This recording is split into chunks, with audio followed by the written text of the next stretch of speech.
Hello everyone and welcome along to your Sunday night edition of the TII podcast. My name is Craig Dennett and I'm your host this evening as I'm joined by John Walker and Kyran Wallace to look back over what I think can be fairly described as a roller coaster of a weekend for Rangers fans. John, how are you doing this Sunday evening?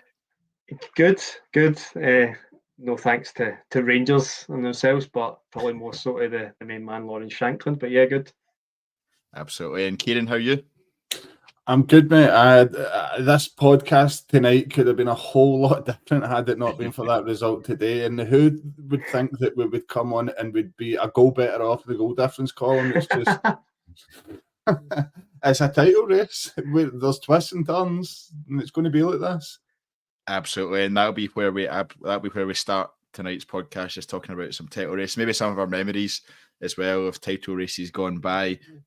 Plenty to talk about in terms of the game yesterday as well. Some of the key talking points, some of the key things that we can take away and look ahead to in the upcoming games, particularly around sort of injuries, lack of creativity, lack of width, and various points around that. So we'll get on to all of that. But before we do, John, I'll start with you. It was a roller coaster of a weekend. Can you sum up your emotions, firstly, after the game yesterday, and then how that is switched today after the events at Tynecastle? So yesterday was just disbelief. So East Kilbride were playing Ashfield yesterday, so I was sitting with my phone at the side of the pitch, pretty much relying on you guys to keep me informed as the scores. And once it went 1-1, heading back in, till our game finished at 15. So 1-1, heading back in, grabbing my stuff to jump in the car. By the time I jumped in the car, Motherwell had just scored on the radio. And I was like, you're joking me, man. Like, this can't be happening. This actually can't be happening. And you know what it's like? I don't listen to radio a lot. Driving home, and it was the double save, the clearance off the line, everything just waiting for the crowd to roar. And I did think, after what I seen at Hearts against us last week in midweek against Hibs, I did think that was we were going to be chasing again. Yeah, I think we all kind of assumed that it would give Celtic a bit of a lift. That result yesterday, it was unexpected, I think, from all sides, apart from maybe Motherwell. It was probably unexpected from Motherwell, to be fair, because they hadn't won at Ibrox since, was it 2001 or 2002, something along those kind of lines? 97, I think it was. Was it 97? As far back as that. So that just shows you how dominant we've been over Motherwell and how much of a, I guess, surprise result that was yesterday. But Kyran, what was your emotions between yesterday and today, and how did you feel? I think pretty much everyone felt pretty down after that game at Ibrox, and it seems that, like you said at the start of the podcast, this could have been such a different tone. It could have been such a different discussion that we're having, but yet we sit here on Sunday night 2 points ahead. Yeah, I think it was a real mixture of emotions yesterday, coming out the ground, basically gutted, angry. I had the feeling in my head constantly going through that they knew we would slip up at some point, that okay, they're top, but they'll slip up. It happens all the time. It's absolutely fine. That's just Rangers for you. And we thought we were by that, and yesterday felt like we were back in that again. That that's just what happens when Rangers are in a title race. But no, it is a title race, and we've seen that today. And I think all credit's due to Motherwell yesterday. I thought they were excellent against Rangers. I thought in particular Lennon Miller, Blair Spittle, I thought they really ran the game for Motherwell, and they set their stall out right. And I don't know if many people in the comments will agree with me here, but the best team won yesterday. It's as pure and simple as that. And I'm just glad our manager didn't come out and embarrass himself after the game and try and blame the referees for the defeat, because it was on us. We weren't good enough, and Motherwell were a better team. Yeah, and Brendan Rodgers didn't even try and blame the right referee either for the decision. No, it's just Craig. I don't know where you're going with that. I'm just going out here, and I'm just going. Why beat around the bush? Just go for it. No, I think Fluke Comont was actually, and I was on the post match yesterday from the gantry with Kyle, and Fluke Comont was actually very upbeat after yesterday. He was like, I was expecting us to hit a wall well before this stage. He's like, 29 games in to our end. I've been here 5 months, and this is the first time that we've just had a really bad performance. Just had a bad game. Nothing's kind of gone right for us. He's like, very rarely in his career has he had a game where his team has created so many chances, and there's been stuff, but shots cleared off the line, blocks, last ditch blocks, poor finishing. Just we had 31 shots at goal yesterday, and we'll come on to a bit because actually at the game it felt like there was a lack of creativity, but we did create 31 chances effectively. So we'll come on to that a bit later. But I thought that was interesting from Fleet come on, and I don't think there's many people that would argue with you, Kieran, that were at the game yesterday in terms of the fact that Motherwell deserved to win, particularly on. You mentioned Lennon Miller and Blair Spittle there, but Theo Bair's performance as well was particularly impressive. So we'll come on to that as well. But after the game, John, a lot of the reactions from Rangers fans, it's safe to say it covered the full spectrum. From some people taking in the bigger picture and thinking, worst comes to worst, we're 1 point behind. We've already come from 7 points behind. We're well within touch and distance. We're still well within the title race. One bad game, it's not going to mean it's bad for the rest of the season. Whereas some people went completely off the cliff at the other end, handing the title across to the other side of the city. And also, I think, as I said, it's only the second defeat Fleet once had in 29 games at Rangers, and that's an incredible run of form, particularly with the squad he has at his disposal, and also the injuries that the squad has been tackling. Why do you think the reaction was so big to that yesterday? PTSD of the previous Brendan Rodgers Celtic, of Ange Postecoglou's Celtic, 9 in a row, 4 trebles in 5 years. All that is one, but the reality is we've all kind of seen it.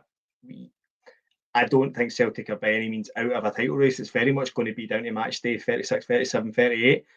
But this isn't the Celtic team that's going to go and win every game between now and the end of the season. Had this been Postecoglou's Celtic and they were going to Hearts today, it would have been the result I expected it to be.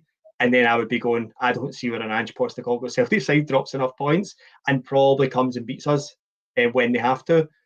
That team doesn't exist just now. It's all over the place. It's kind of feels like throwing shit against the wall. It's Abada, it's Palma, it's Kyogo, it's Maida, it's Yang, it's whoever it is out wide. It's just what want to what this week? What want to what this week? I know they missed a penalty. I know they were without 10 men, but I do think the context of that has to have some bearing on Rangers. Rangers will slip up. I'd be surprised if anyone, barring those people, thought Rangers wouldn't slip up. I think it's just a surprise that we got out of Hearts, got out of Kilmarnock, and then drop it to a Motherwell side that are one of the poorer away teams in the league. But Motherwell are the third best scorers in the league. Motherwell score a lot of goals. So that edge was always going to be there. Theo Bair is, I think, outside of Shankland, is the most informed striker just now in the last 10 games. I think he scored 6 goals. I think yesterday was goal 7 in 10 games. In his last 10 games.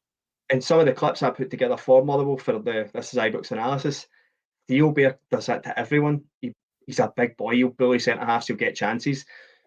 I think it was just surprised that we didn't convert more of our chances. So then I think all of that just bleeds back into Rangers fans going, we've buggered this again, this is done.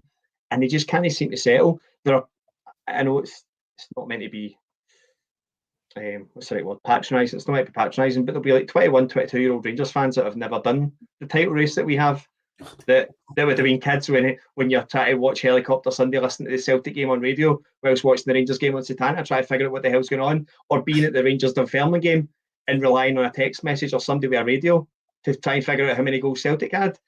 Like, try and just, before you had all this, like, if you try and imagine what we had to try and do to realise we needed a goal to win a title with 2 minutes to go, like, people need to calm down. This is going to be one of those title races. John, I was sitting in the front row at Ibrox at that point of the Dunfermline game, and Arthur Newman came over for a throw-in and asked the front row, what's their score? And the guy on the radio was telling back to him, they've scored 4. It was fucking mental, man.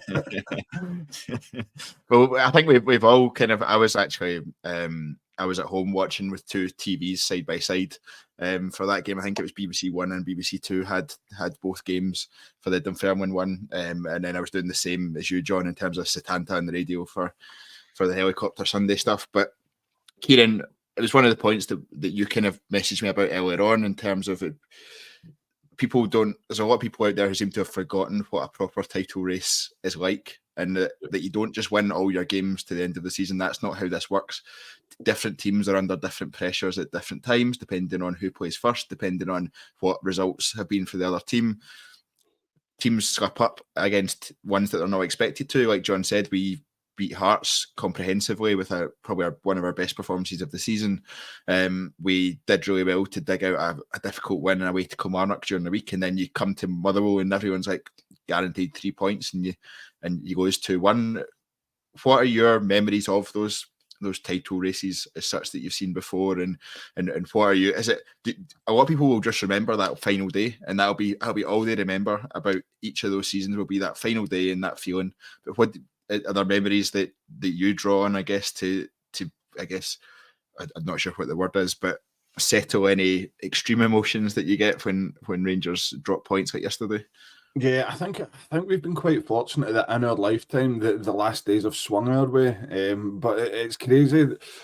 You touched on Helicopter Sunday there, and everyone will remember it just for the final minutes. But you look back to Celtic coming to Ibrox, turning us over. A handful of Celtic fans unfurl a banner saying 5 points clear at Ibrox, we've won the league.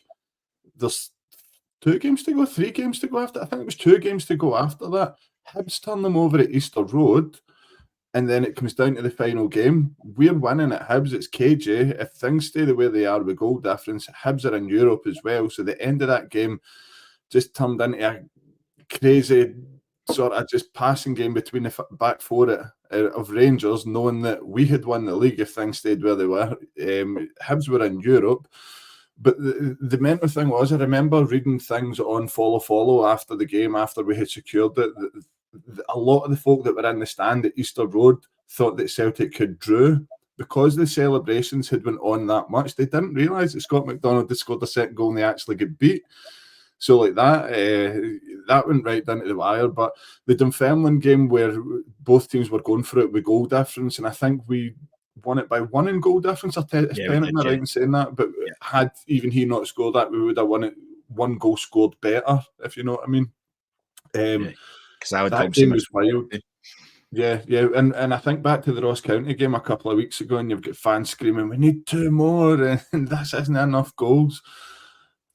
That I don't know how they would have survived that day. It was crazy, and I think it was your John just said you were relying on people with radios and word of mouth going about, and rumours were flying about.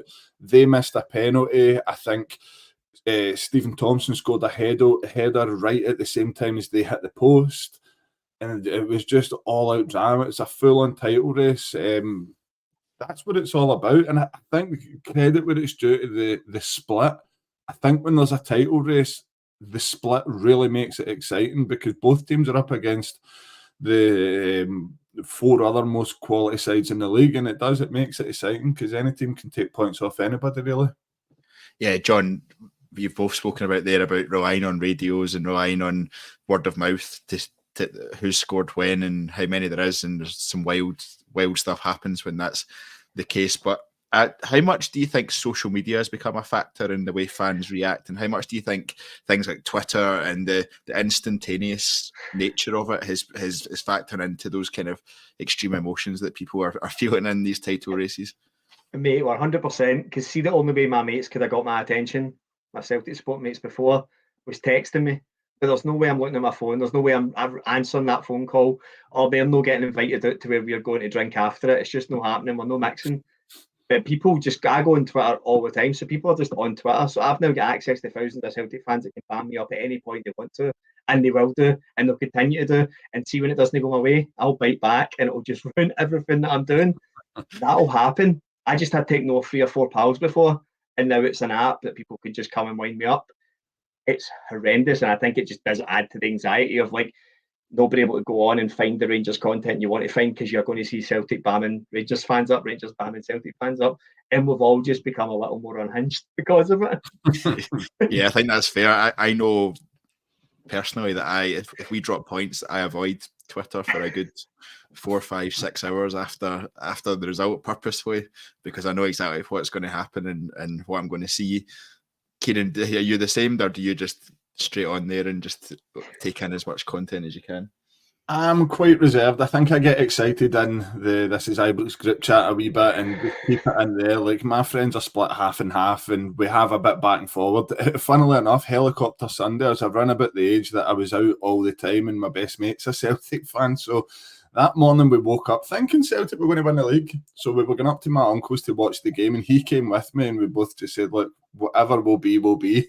And oh my God, we just sat on the edge of the couch at the end of the game like that.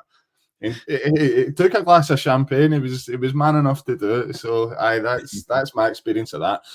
Listen, anything like that, it's friendly football banter. It's nothing too much. I think on Twitter, some folk can take it a wee bit too far because it's the whole gangster behind the keyboard stuff, and I don't really like to get drawn into that. I prefer the banter side of things a bit more. So I'll keep my goading for our group chats, and I'll wait till things are proper before I start putting stuff out there. What about you, Craig? Are you more reserved online? I think that's a sensible approach. Yeah, I tend to moan at Kyle of all people if something goes wrong. he hears it all, and then I'm more considered and reserved in what I tweet unless it's something completely shocking, and then I just instantly react. But I think that's fair. Kyran, just you were at the game yesterday. What did you make of the game and the performance overall? I felt like we weren't there from the very start, and from kick-off onwards, we seemed to struggle for the first 15 minutes. Didn't really find a foothold in the game. Midfield never really took control at any point. It just seemed that we just struggled to get going and never really found it.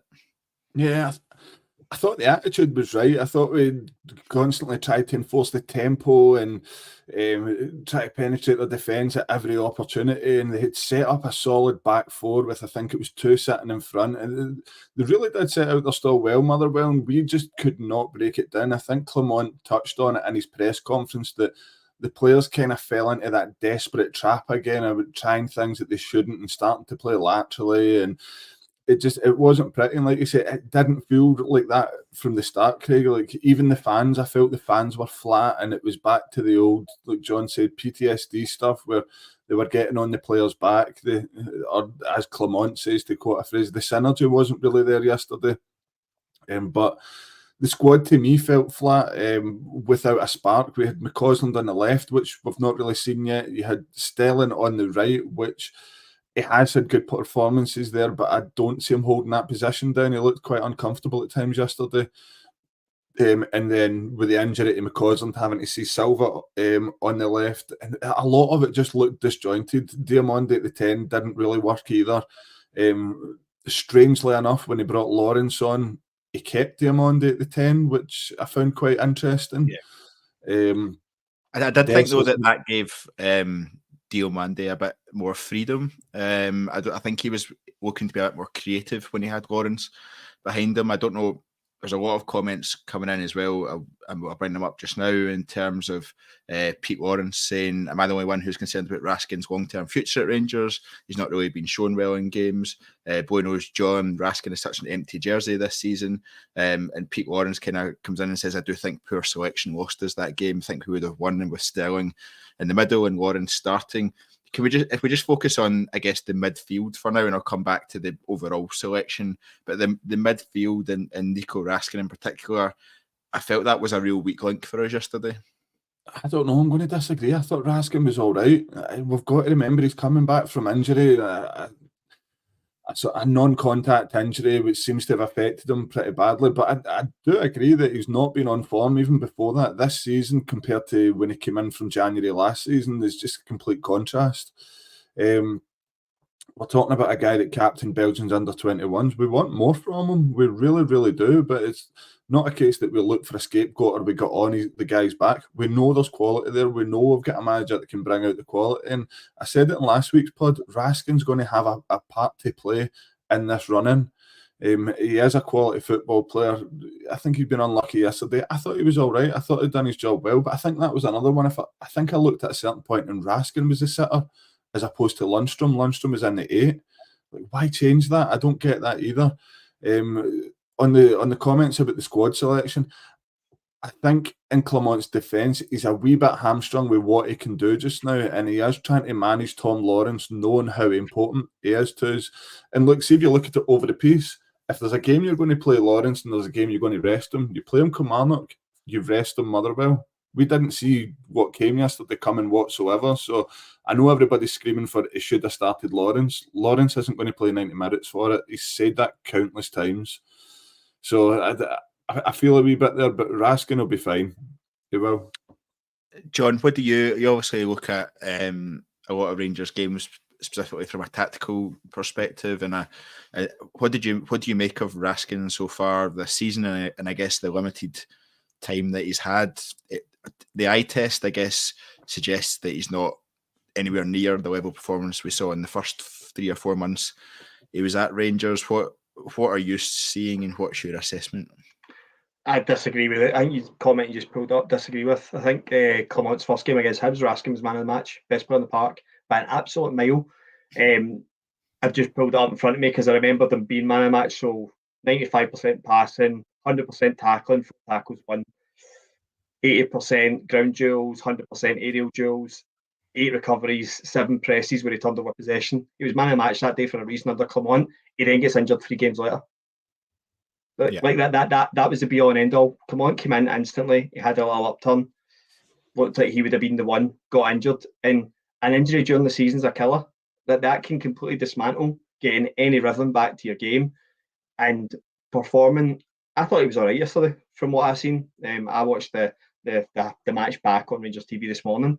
He looked all right to me. Didn't look great, but I don't think anyone really did in the first half. I think there was a lot of problems with the way we were set up in the first half. I think McCausland having to go off changes that again. I think it's just too easy to go, well, Raskin wasn't playing. Raskins came in. We've not played well. Raskin's at fault. That's what it seems like to me. Why do you think so obviously there's a lot of focus on the midfield because we struggled to gain any real control in that. Why do you, from watching the game, why do you think that was? I still feel like we don't have a style of play under Clement. I think that's one of the things that's still maybe missing a little bit from maybe not having the time and not having the players available for the winter break. He's not had a pre-season with the squad yet. He's still kind of running with a squad that's not got wingers. It's not got the type of player that he would want. We can see that from Silva, Diamonde and Cortez being signed. They're not types of players we have in that squad. So Clement is working with players that I don't think he would pick if he could.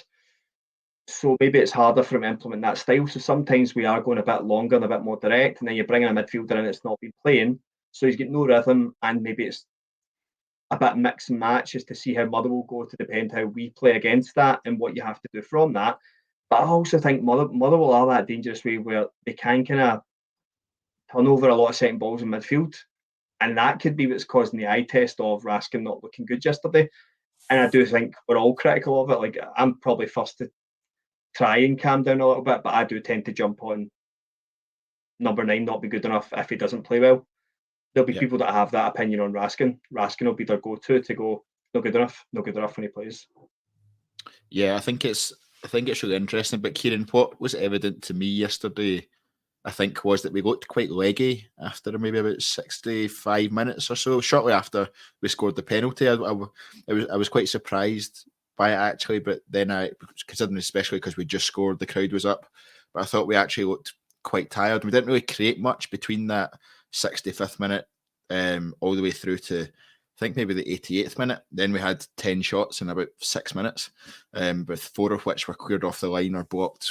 But it felt like we went through a period where you'd expect us to be piling on the pressure, and then it just wasn't happening. Do you think that was the first time, I guess, that the injuries and the number of injuries we have in our squad became evident, because the bench was nowhere near as strong as it has been in recent weeks. So then who we could turn to wasn't really what we needed to change the game. Yeah, I think there's a lot to that. I think you've got to look at the intensity we've been playing at as well, and a very, very tough midweek game to come off the back of at Kilmarnock, especially the second half where the players really had to work hard to grind it out. Like, their games can sometimes take a lot more out than, say, your 5-0s against Hearts at Ibrox. Yesterday was the same. We were made to work for absolutely everything, and you're right, I don't know if we had it in the legs. Now, I know a lot of people in the comments might have touched on it, and I know that a lot of fans yesterday kind of looked to Connor Goldson as a scapegoat. I genuinely think he needs a rest. I mean, he's our quickest player to 300 appearances for a reason, because he plays absolutely every single week. but he's getting to that age now where he needs to be managed minutes-wise. Now, if it's me, Hibs away in the Scottish Cup, I'd be looking to start Suter and Balogun and start rotating there. No, you're not fancying that. Absolutely not. No. I think when Connor Goldson was injured last season, we saw how much of an important player he is. And I think even when he was suspended earlier on this season as well, we saw how much of an important player he was. I actually have concerns over Suter. I've kind of went the other way from you. I think Goldson is the one constant we should have in the defence. And then I am not convinced that John Suter is the partner for him. He is, I get that. I still think Connor Golson's the best centre back at the club. I think that goes without question, but I do think he needs a rest. The Ayr United game, I think there was a lot of questions over why didn't we rest Goldson? Like, he's had a very heavy workload, and you've seen the season under Gio, the Champions League campaign. As soon as Goldson went injured, the Champions League performances dropped off big time. We were getting hammered left, right, and centre, and then the league swung completely back to Celtic. And you're right, it was because Goldson was out of the team. We don't want to face that again at this time of the season. And I really feel that he needs a rest. I think the past few games he's not been at his best. And I think he had a bit of a hairy ending to the Kilmarnock game, a couple of misplaced headers. And he's not been the Connor Goldson that we've been expecting. But he's certainly by all means not a scapegoat. He is our best defender. And I agree with what you're saying. I'm a massive fan of John Suter, but there's a mistake in him every single game. Yesterday was the same. Kilmarnock, the mistake that led to the terrific save for Jack Butland as well. These are bread and butter stuff for a defender. And for him, he's a top caliber defender playing at Glasgow Rangers. That needs to be better. He needs to shore these things up. But for me, I'd be looking to get Connor Goldson a rest at some point. I don't know when that is. I think what struck me yesterday about that goal was that move from Suter to try and win that ball early was the exact same move that he made against Hearts earlier in the season when they scored early doors, and then we won that in stoppage time. But it was literally a carbon copy of that move, and you're like, have you not learned from that mistake? It just, I maybe wouldn't go as far, Kieran, as saying he's got a mistake in him every game, but he does have the same mistake in him quite often. You could also say as well, Craig, Simon Murray's goal for Ross County. He's naive and comes short with the ball over his head. Yeah, I think that's fair. John, the defence was the defence was completely all over the place yesterday, and they get ran ragged by Theo Bair. Where do you stand on the Goldson Suter? There's a comment asking about Ben Davies, and is he completely out of the picture? I saw he's on the bench yesterday. John Suter would have to lose both his fucking legs before Ben Davies enters this conversation. I'm not. I will take the John Suter mistakes. I'm a big John Suter fan. I'll take the John Suter, but I'm not having that. That's ludicrous. We can put that as the top example of a player being out of squad, becoming more valuable without playing, is Ben Davies' peak right there. John Suter's the best. I honestly believe John Suter's the best right centre half at the club. I think a lot of his mistake comes from playing left centre half and trying to win the ball on his weaker side. I understand we're at a point where we're saying defenders should have that, but they do. They're playing for Rangers for a reason. John Suter's career's not peaked until now, 11 years after he made his SPL debut, for a reason. He has a weakness on one side. You see that? See with the clearance against Kilmarnock? Body shape's all wrong on his left foot clearing. Those are things that he's not been exposed to. I know it sounds silly, but it's true.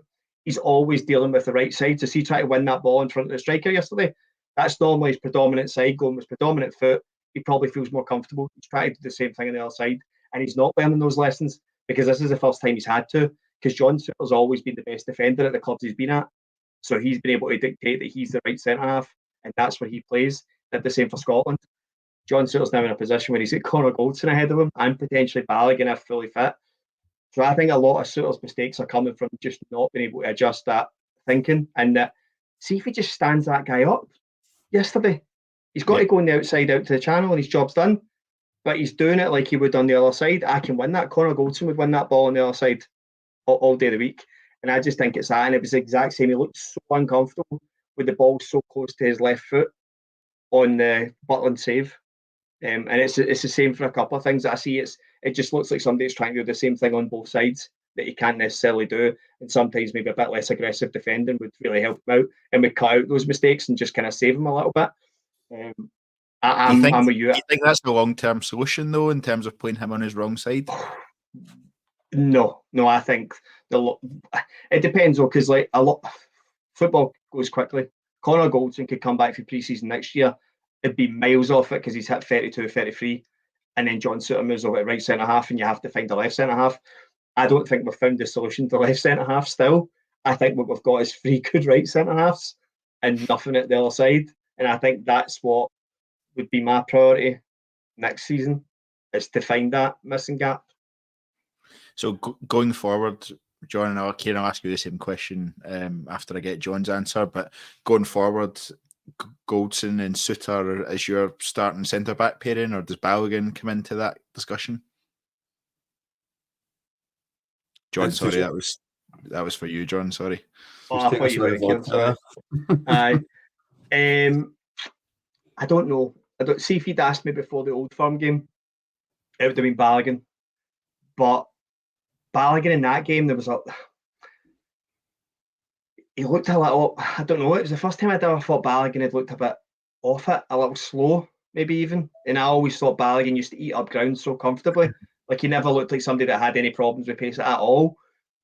I know it was Maida and Kyogo, so that's maybe what's kind of, I keep saying this, the eye test. Maybe that's what's broke the eye test a little bit, that you're dealing with 2 of the quickest players in the league, and that sometimes will just happen. What wouldn't have happened yesterday is Balogun wouldn't have get bullied off Theo Bair. Yeah. Balogun wouldn't have made that mistake that John Souttar made for the goal. So it really depends on what the impact of Balogun not having played a lot recently has on him, because he's at the age where the less games you play, the more susceptible you come to kind of dropping off big time. It's not like a David Weir, that David Weir knew that David Weir had to keep playing until he stopped playing. Because if David Weir had ever missed a couple of games, his career was over. He was never going to get back in a team. I think that's what the difference is. Maybe Balogun comes in against Hibs because he needs minutes somehow at some point. Because what we can't have is a Souttar or Goldson injury and then having to jump to Balogun or Davies that haven't been playing. Yeah, I think that's fair. Same question to you, Kyran. Is it Goldson Souttar going forward? Do you want to see Balogun in there ahead of Souttar? Like I said, I'd like to see Goldson get a rest, but I'd rotate it between Balogun or Souttar. But John's bang on the money there. It's got to be soon that you start giving Balogun minutes, because the way this squad's going and the way the injuries are piling up, you don't want to bring guys out the cold and then they get injured again, and then you're in this never-ending cycle of guys picking up these fatigue injuries and conditioning injuries where they've just not quite had the minutes. Balogun and Souttar for me are pretty much a much of a muchness. They're very similar. They read the game well. They're physical. I think in terms of Balogun, he's maybe got that experience on his side where he's got a bit more of a cooler head than Souttar. I think, like I said, there's a mistake in him every game. There's a brain fart every now and again that it's just something you can't really coach out of somebody. It's concentration. It's switching off at the wrong times. So I don't know who I trust more, a Souttar or Balogun, but I do like Balogun. But again, we touched on it. Somebody's just commented saying Ben Davis is advertising Rangers whiskey. At least he's good for something. We've just not settled in that left centre back position. So for me, yeah, I'd pick it on a game to game basis between Balogun and Souttar. Goldson being the mainstay, but let's get a bit of freshness in Goldson's legs. I think that's what was happening pre-Christmas. I think if Luke Quant was kind of rotating Balogun and Souttar, and I felt it was working quite well. Both were obviously getting minutes in the legs, but they were picking the games for the right people. Kind of what he's doing with Dessers and Silva at the moment. He seems to be kind of working right. And I'm not saying he's getting it correct every game, because I think we saw during the week that Silva was absolutely not the one for the game to be leading the line. But I think he's clearly trying to work out a strategy where certain games Silva leads the line, certain games Dessers leads the line, and that's why they kind of rotate. I think I would like to see that start to happen again for whoever's partnering Connor Goldson at the back. But plenty of people think that all of our central defenders are bomb scares, so it's really just just selecting whichever one. To let everyone know, Richard Gough never made a mistake ever. Richard Gough was perfect every single game he played. I think there's a bit of short-term memory going on there. Honestly, man. Our defensive record in the league's been good. That's the first time. Excellent. It's the first time the two of them have lost at Rangers under There you Coman. go. It's the first time the two of them have started a game and lost. One thing I would say, and I know you're hot on this, John, I think Balogun gives you more of a threat for set pieces. Yesterday, if one thing was evident, is we were terrible for set pieces. I feel like Mugabe headed absolutely everything away. There was no invention. There was no short corners. It was just get that outswinger in there, try and get something on the end. It was kids play stuff. Now, if there's anyone on here that sits near Govan Rear, row CC, seat 126, anywhere in that vicinity, right? I apologise for what's about to happen because you hear me moan about it every single day. See, when we take a corner, see if you're not going to do a short corner, you have to have a short corner option out there because it pulls their two front zone players out of the area. See if you're doing an outswinging corner like Kilmarnock did against us and almost scored 3 times. It clears that zone to attack and gives you an area to hit. I'm fed up watching Clement. These are Clement's corners because he said it's him that does it all. He said he's owned up to this. So he's the one that's for the first time ever going to take some criticism. He moves that player in because he wants to try and pick up the second ball with somebody on the edge of the box. It's getting cleared for that area 9 times out of 10 because you will not keep somebody out there. Keep 1 or 2 people. Gerrard used to always do it out of there because it will mean you'll have 2 of their players stopping the short corner and see the third man, which used to be Ryan Jack under Gerrard. They'll have somebody on the edge over at him. You now have space, man for man, to either overhit or underhit a corner that you can get your old-fashioned Joe Rebo gets a flick on, Helander and Goldson at the back post to win the header. You actually have space to create for runners to hit. So even if the delivery's not perfect, you're still getting on the end of it. Kieran's right, we have no I know I bore people to tears on Twitter with this, but we have no variation for set plays. It's so boring, so generic. There is no thought into it. It genuinely alarms me when I look at these teams and go, Motherwell have a gap defending this specific area. I know where they put Mugabe. He'll head most. So where do they avoid Mugabe? Teams do that against us. They go, Golds and Suter are going to be the zone blockers. So we're going to overhit our corners to the 4 men that are going man for man to attack it. Or we're going to pull people out the front zone and then Goldson will not move over. And like Kilmarnock's corners were, we'll hit one front post, front post, front post, front post, and we'll try and get an end to it. We must have one of the worst reverse cycles of set pieces against and goals going in, between either direct corners or recycled corners from the corners we concede to what we actually let in the back of the net. You gave me a bit of a throwback there. I loved that Joe Aribo front post header, Alfredo Morelos tap in back post routine that they had. That was tremendous, and no one could defend against it either, which is one of the things. But going by, we should score much more from corners, but in effect, Connor Goldson should score much more from corners because he must get about 2 or 3 free headers a game from a corner, and he's just. There was one. Was it one? It was in stoppage time yesterday where he's free and he tries to nod it into the far top corner and he hits it wide, but he just needs to hit the target and it's a goal. So it's so frustrating from that. I saw you shaking your head, John. There, is that one? That was the one in the radio. That was the one in the radio that Kenny Miller went, "How's he missed that?" Like disbelief, and that was me. I was like, and the minute he said it was Connor Goldson, I was like, I literally moan about this every Saturday. Connor Goldson should have probably broken Ali McCoy's scoring record by now if he would put his head on the end of things. It's unbelievable how many chances he's had to score goals for Rangers. It just never seems to be able to consistently do it. Which, again, I'm sorry, bleeds back to we do not practice set plays on the training ground. It's so obvious because players like Connor Goldson are putting their head on things like this. The first thing it's happened that week. First time it's happened that week. We do not practice anything to do with set plays on that, and it's just so obvious. If we do, I want to be corrected, but I do not believe we spend a single minute outside the analyst room on set plays. Yeah, I think everyone's kind of noticed that. Scotto5 says Goldson has a pointy head. I think it's just, I think it's one of those things where actually Connor Goldson defensively heading a ball is quite good, and he's good at the cushioned headers to Tav and all that sort of stuff.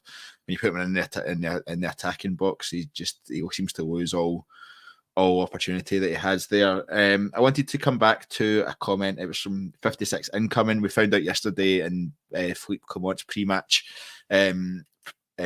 interview with Rangers TV that Cortez was out injured. It seems to be quite a bad one, potentially out for the rest of the season. We've obviously got him on loan from Lons with an option to buy, I think, rather than an obligation to buy. Must, as 56 Incoming says, must be a real bad one if Rangers are consulting with Lons on his treatment. I wanted to, first of all, Kyran, just ask you, how big a blow is that given how he started his Rangers career? Massive. He was a real light when he came in, just that sharpness, the trickery, just something a wee bit different that we've been crying out for. And it was almost like he was made to play for us at this point of the season, because he was just ticking all the boxes for what we were looking for in a winger. And everyone was talking about how much is this guy going to cost us, and the only silver lining with this might be that he's a wee bit cheaper because he's not done that well.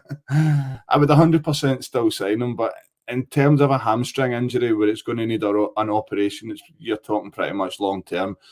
Any normal hamstring injury, you're maybe talking anything up to 6 weeks. It doesn't need surgery. So with regards to why we're talking to Lons, it's because he does belong to them. It is their player, so there is a chance that he goes home now, which is a bit of a sad ending to what looked like a really promising loan spell. But I think the only other one you can relate to here is Kevin De Bruyne's injury at the start of the season. That was a hamstring injury that required surgery, and you look at his recovery and how long it took him to get back. I think you're talking near enough 6 months there. So it's hamstring injuries just aren't a 6-week thing all the time. Like it sounds pretty serious, and it was a strange one because it's not like he was in full tilt, like the sort of piston movement you get with a sprint that you tend to see players pull up with all the time. It was almost just overstretching, and then the way he hobbled off the park wasn't good at all. So it's a huge blow, and given our wing options, and they were already thin, not having him in a European squad, there's a chance. Well, there's a chance we see Scott Wright and Sterling line up out wide on Thursday night. That's an interesting proposition. Jesus. I hadn't thought that far ahead actually about that. So thanks very much for putting that at the front of my mind, Kyran. I'll go on once. Dessers could be in front of them. I like Cyril Dessers now. I think I quite like Cyril Dessers. He had a Cyril that I think I tweeted at the game yesterday. He's miscued so many in the first 20 minutes that he's going to score a double, but it didn't quite work out that way. But I like him enough that I think he's a better finisher than Silva is, which is a bit of a strange one. Silva's the one Silva had from 6 yards out yesterday should be a goal 10 times out of 10 every single time. So I'm going to back up Cyril Dessers for now. John, yesterday we started with a left-hand side of Ridvan and Ross McCausland, which looked extremely lightweight for a starter, and it didn't quite seem to gel at any point at all. That's obviously because Cortez has been out injured, or is out injured, and we're really limited for options. I think McCausland might be the last fit winger, or was the last fit winger that we had in the squad. Scott Wright doesn't even seem to get a look in, so I'm not counting him. And we had Dujon Sterling on the other side. What I think that gave us, though, was a real lack of width throughout the game. It didn't seem like when Cortez has been there and McCausland on the other side, for example, we've had those out balls. Yesterday, it did not seem that way, and we went back to fullbacks crossing time after time after time after time. And I can't remember if it was yourself, John, or Kyran, that said that Mugabe was just heading the ball away constantly, and you're like, are we going to vary this at any point? And we didn't seem to, but it was a real concern yesterday that we lacked that width. I think it's just showing that we obviously can't be dipping down to third choice in those areas. We are. It's kind of amazing where we are in the league and what we've done. I know Clement's got a lot of praise, but it's not just an injury, it's key players. Seamer's our best player, injured. Campbell's our second best player, injured. Lawrence coming back, on and off injury. It just seems constant that these problems are happening to key players. I still think that Ryan Jack's the best all-round midfielder, but he's just never going to be fit enough. Kamar Roof is the best all-round striker, never going to be fit enough. We are dealing with no wingers. Our best player on the team, Todd Campbell's injured. Seema was the second best top scorer, injured. Dessers is carrying a weight himself because he's not going to kneel, injured. These are not just like squad players we're missing. We are missing people that would be walking in straight into our starting 11. Normally teams will get away with that if you're missing one or two of your key players. You've seen Celtic today, huge problem because of their best player being missing. whether he's performed this season or not. Best player missing, don't win the game. Yeah, I saw it, John, just to kind of give some context there and you come back in, but I saw a list of how many games certain players have been out since Philippe Clement was appointed. So yesterday was his 29th game in charge of Rangers. Out for 20 or more games out of those 29, we've had 8 players. Raskin, Danilo, Lawrence, Jack, Roof, Dowell, Matondo and Davies have all been out for 20 or more of the games that Philippe Clement has been in charge of. And in terms of out for between 10 and 20 games, we've got Wright, Sima, Barisic and Cantwell. That's a huge part of not just like squad players, but a huge part of a starting 11 that's out there, and it's amazing that it's just kind of swept under the carpet at times. And that was, I know it was easy to say in hindsight, but that was kind of the point I was getting at yesterday. Was I know we don't play 3-5-2. I know people are so uncomfortable with those words, free at the back at home to a team like Motherwell. But see, when you've not got wide players, when you've not got players available, stop playing positions that require. Stop playing formations that require people in positions that we don't have available. We're playing somebody who's a right back gone centre mid playing wing. We're playing a youth right winger who looks like he probably needs to be rotated more than he is currently. We've relied on him in McCausland far too much. I really like him. That's not a diss on him. But we've had to literally play him most of the minutes that he's been available for. We're missing a natural number 10, but what we do have on that bench was another centre forward in Silva. I know he's not an out-and-out finisher, but we have another striker that actually moves around more naturally than a Dessers does. Dessers will quite happily run channels, lead the line, get in behind, whereas Silva will kind of float about. So you could have played those as a two, and you could have played the extra defender. We've spoken about this, about Balogun needing minutes. Davies was available as your kind of natural person. And you take Suter out defending that awkward channel, and you push Yilmaz and Tav another 20 yards up in starting position, and you've still got the free in midfield. And it felt like in hindsight that seemed more like an option you could have done. John's just interrupted there by Luke Gibson 97's comment, is Dalsio available in a short-term deal? I'd be going chapping the door to my United fan with Diallo again for a few months, but I'd rather have Calcio for the old Pro Ev days. Yeah, I think I like what you say there with the 3-5-2. I remember away to Prague in the group stages of the Europa League. I thought we performed pretty well against a team that's now qualified for the last 16. That was a strong performance with 3-5-2, so this team can do it. It wasn't even just a strong performance, Kieran. See, after 60 minutes, once they had pressed themselves to death against the free, we dominated the last half hour. We absolutely dominated them. And see, when people say we do not work on it, it's negative. Just this idea that a back three would somehow be negative. You're like, well, not really. Celtic dominated Scottish football under Martin O'Neill's 3-5-2. There's this myth that somehow that formation is negative because you get 3 defenders. You should be defending in 3 and 4 anyway in transitions. If you got a back three there, it's problem solved. And then people say, well, we don't work on it. It took us 60 minutes against a top European side to really impose ourselves and look like a good team. And that was before we had Clement actually making the team believe. And I don't want to warn people, but I think going away to Benfica when you've got 4 centre-halves available and no wingers, maybe be prepared for a back 5 against Benfica on Thursday night. I'm prepared for a back 10 against Benfica on Thursday night either. So. Going full Craig Levine. We'll park all the buses in Lisbon on Thursday night if it's up to me. It's not often we get some nice comments on here, but Don Deliver Cars has said, guys, the best podcast all season. High praise for John and Kyran on there. So thank you very much, Don. If you are enjoying the podcast, please do remember to drop a like on the video. It does help us massively. And I like that you said that just before I come on and talk about referees. Oh, God, right after I've slagged Brendan Rodgers. Right, Kyran, I'll start with you on this one.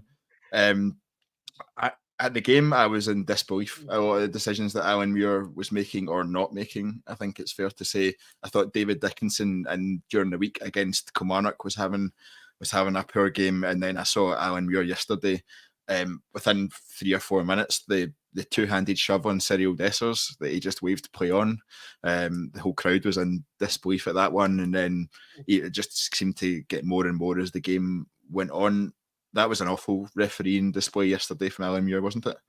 Yeah, 100%. And this, I think not just us. I think you look at referees as a whole, and some of the decisions you see are baffling. There's 3 handballs midweek. I think we're talking Ross County, am I right in saying that? It was the game on the Tuesday night, and then our game Kilmarnock, the handball, and there was another one. Was it Mikey Devlin handballed it? I can't remember. Yes. Yeah. And it's like, come on, this is what we've got VAR for. But to me, the handball rule is very confusing for fans. It's confusing for players, and you've got to think about the referees. Like, what chance have they got in that sense? But it's not really where I want to focus with the referees. You guys, like me, have been involved in football all your days, and it's my pet peeve with referees in terms of, like, the referee had nothing to do why we lost yesterday. Absolutely nothing, right? The moment you give that referee back check, I can't even speak now. Back chat. The moment you give the referee back chat, he's pulling a yellow card out and he's booking you because it's all about him, right? But we watched tackles on Ross McCausland and he's limped straight up the tunnel. This can't be happening in our game. The referee, as a minimal, has got to protect football players. John stat last week, 22 fouls St Johnstone dished out on us, 6 of them on Cantwell, who goes off injured through an impact injury. Nothing was done about that either. I mean, come on, as a country, we must be better than this. Games have to be refereed fairer. And through my own experience in coaching, I remember years ago, coaching over in a game in Italy, and our boys couldn't quite adjust to what the referees were looking for there. We like to go in hard here. We're a physical league. We're a physical nation when it comes to football. But the way they determine it, it has to be hard but fair, so that when you're going in, nobody's getting hurt, but it is fair. Football's a physical sport. I think we're really losing that. I think at the weekend there, the boy's been very naughty and he's left one on McCausland. Like, as I say, you guys have played, you guys have watched hundreds upon thousands of games. You know what it looks like when somebody leaves one on somebody, and that was very, very naughty. He's caught.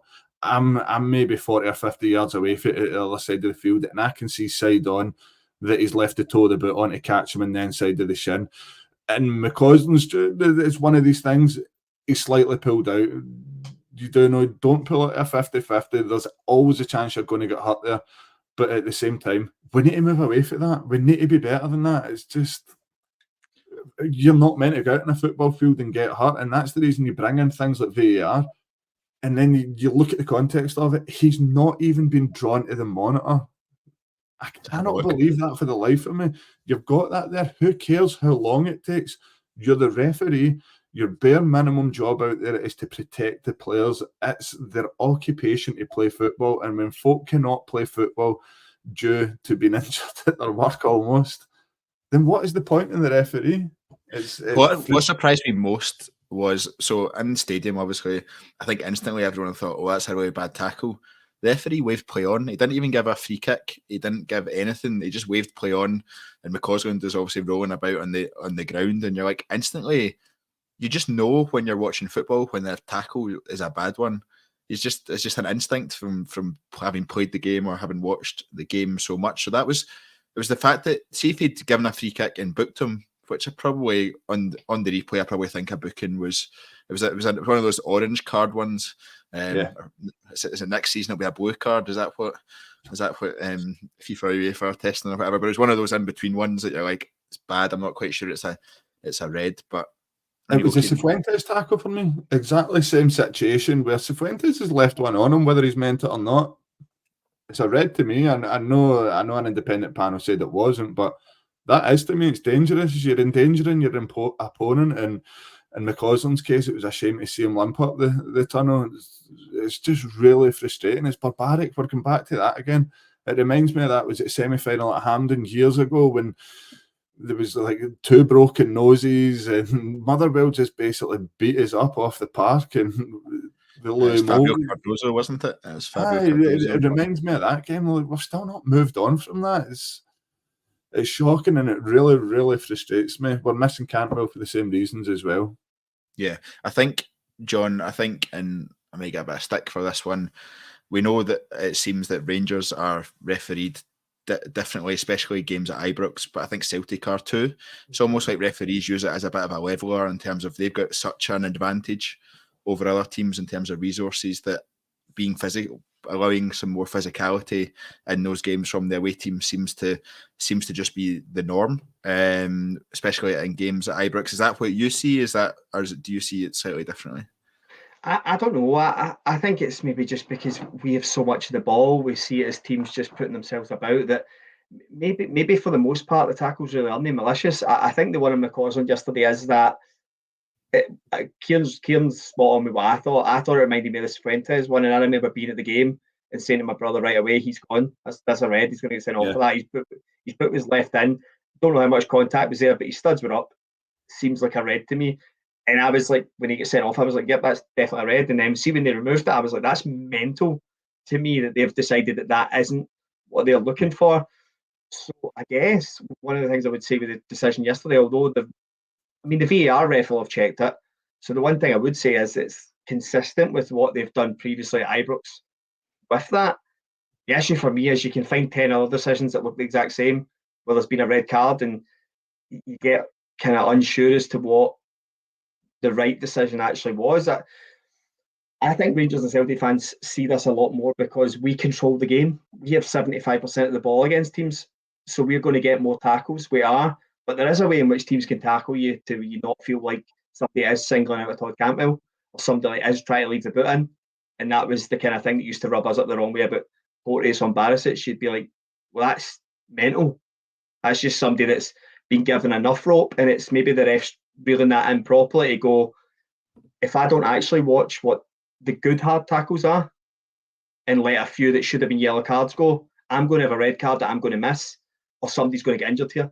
And that's, unfortunately for us, it's not singled out because we're getting a lot of muscular injuries as well, but we are now losing players to impact injuries from opponents. Yeah. So there is an element we are start going to go, is the referee maybe a wee bit lax for what we have in this country? And yeah, just as a final point, John, I guess, just as we get ready to wrap up as we can approach the hour, but Philippe Clement said in his post-match press conference that players are being kicked off the park for us. Effectively, there's been several occasions now that's been the case. Is that? Would you agree with that view? Yeah, I think he's bang on in that, but I think he also then went on to say he understands that refereeing is a really difficult thing to do, especially when the league is so physical. So you are kind of like, although he's making the comment, he also understands the problem. Is that it's like, this is a country that play physical football. What are we meant to do? We can't change the style of football. So the refereeing is the thing he has to call out, because he's going, I can't go to 99% of the other clubs that don't play possession-based football or play the way us and Celtic do, but I can appeal to the lawmakers to be like, in English football, this stuff wouldn't stand. The only thing I would say is we still don't have full-time refs, and I still watch Italian, Spanish, English football where they are making howler upon howler with 150 grand a year paid refs that are full-time. Seeing the Nottingham Forest game yesterday, the wrong rule applied when he gave the ball back to Liverpool, when it was Forest that had possession, and Liverpool run at the park and score for that in the 99th minute. Nottingham Forest were the last team with the ball. He dropped it to Liverpool's goalkeeper, and that was now deep. They've said that was incorrect. I seen a whistle get blown as a cross was coming in against Valencia v Real Madrid last night. A league that's paying 120 grand for full-time refs. We're never going to be better until the refs are at least full-time to be able to then get a level playing field to that. I think that's what you need to do to make the refs better. And I think, again, I don't want to talk about the Celtic game, but you could see in their game as well, that was a game that was badly officiated in my opinion as well. Yeah, I think it was. I think potentially they got all three VAR decisions in that first half somehow. But yeah, so I think we'll round off the podcast there. So thank you very much to John and Kyran for joining us. Thank you very much to everyone for listening. If you've enjoyed the podcast, as I mentioned earlier, just drop a like on the video. It's greatly appreciated. And we've got plenty more content coming up across the TII YouTube channel. So make sure you're subscribed. More people listen to us who aren't subscribed than are subscribed, so make sure we change that, and you hit that subscription button, and every single time we get ready to go live, or every single time we upload a new video, you'll get a notification and you can watch us and interact with us on all of that. So thank you very much everyone for listening, and until next time, goodbye.